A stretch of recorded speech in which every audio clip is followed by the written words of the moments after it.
Donc, présentation d'un petit fusil à pompe de la marque Aselcon. Donc, fusil à pompe pas très classique, hein, clairement pas. Donc, unboxing, c'est chiant, je sais, mais bon, voilà. Ça, on s'en bat les couilles, ça servira à allumer le feu. Des chocs. Alors, les chocs, à quoi ça sert? On s'en bat les couilles, on verra ça une autre fois. Et voilà, le fusil à pompe en lui-même. Alors là, il est déjà percuté, hein, et on ne peut pas mettre les munitions dedans. Pour pouvoir mettre les munitions à l'intérieur, il faut appuyer sur le petit bouton sur le côté pour pouvoir accéder à cette pièce-là, un petit peu comme un Benelli M4. Exactement comme un Benelli M4, c'est normal, le système a été reproduit. Donc, pourquoi faire ce truc-là? C'est simple. Là, je veux charger ce fusil, je mets la pompe en arrière, et là, la pompe reste en arrière. C'est-à-dire qu'on met, en fait, il y a un ressort pour maintenir, pour repousser la pompe en avant.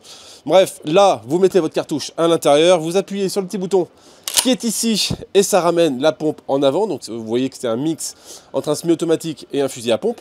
Et une fois que vous avez mis une cartouche dans la chambre, la planchette est lévatrice, et donc, du coup, totalement libre. Et là, vous pouvez mettre vos cartouches à l'intérieur. Le truc cool avec ce fusil, c'est que les semi-automatiques, habituellement, ils ont un bouton qui permet de retirer la cartouche qui est à l'intérieur de la chambre sans devoir passer par le magasin tubulaire. Cette pièce-là est assez chiante parce qu'elle bloque complètement le magasin tubulaire et très souvent, on oublie simplement de dégager cette pièce-là et ça fait un incident de tir après la première cartouche. Ce système-là existe très souvent sur les semi-automatiques, mais n'existe pas pour les fusils à pompe. Là, le système est très différent. Plutôt que de bloquer définitivement le magasin tubulaire, on appuie simplement ici sur le petit bouton qui est là, voilà, et voilà.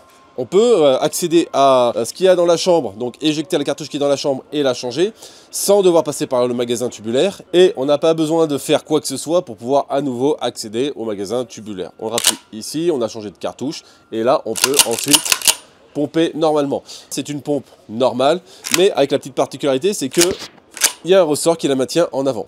Ce qui reste selon moi quand même un petit peu dangereux parce que là, la pompe est tenue en avant uniquement par un ressort. Il y a un ressort assez faiblard, faut quand même le dire. Si vous êtes au combat et que malencontreusement vous tirez un petit peu trop en arrière, du coup, sans le savoir, vous ne pouvez pas percuter. Là-dessus, qu'est-ce qu'on va trouver? Donc, 3 rails Picatinny à l'avant, crosse repliable à l'arrière et des organes de visée type Benelli. Enfin voilà, ce sera tout pour la présentation. On va voir ça au stand de tir.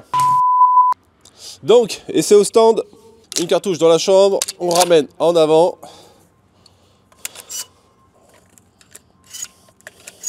Ok, on va essayer avec 4 pour commencer. Wow, il tape. Oh.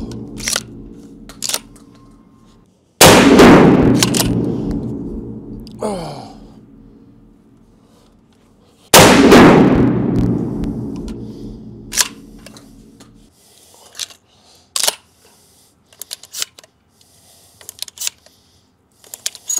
Ok, on réessaye.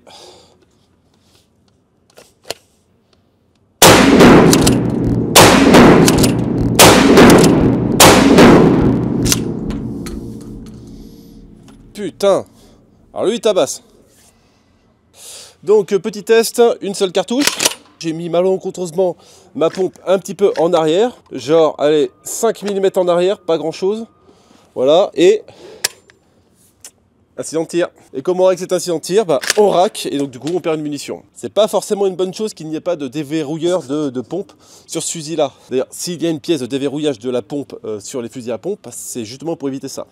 Okay. Bon, est-ce que c'est une bonne arme? Absolument pas du tout. Au contraire, faut surtout pas acheter ce truc-là. Ils ont pris un fusil à pompe standard sur lequel ils ont essayé de greffer un système qui ressemble au Benelli M4. Le truc qui apporte absolument rien à part juste pouvoir être acheté plus facilement avec la législation française. Mais surtout, le fait qu'il n'y ait pas de déverrouilleur de pompe, ça fait des incidents de tir très faciles à avoir. Donc ça, c'est clairement rédhibitoire. Et en plus, putain, il tape! Pourtant, je suis habitué au fusil à pompe, hein. Mais là, il a un recul de mongol, c'est juste pas possible. Enfin voilà, j'espère que cette vidéo vous aura plu. Fin, cassez-vous!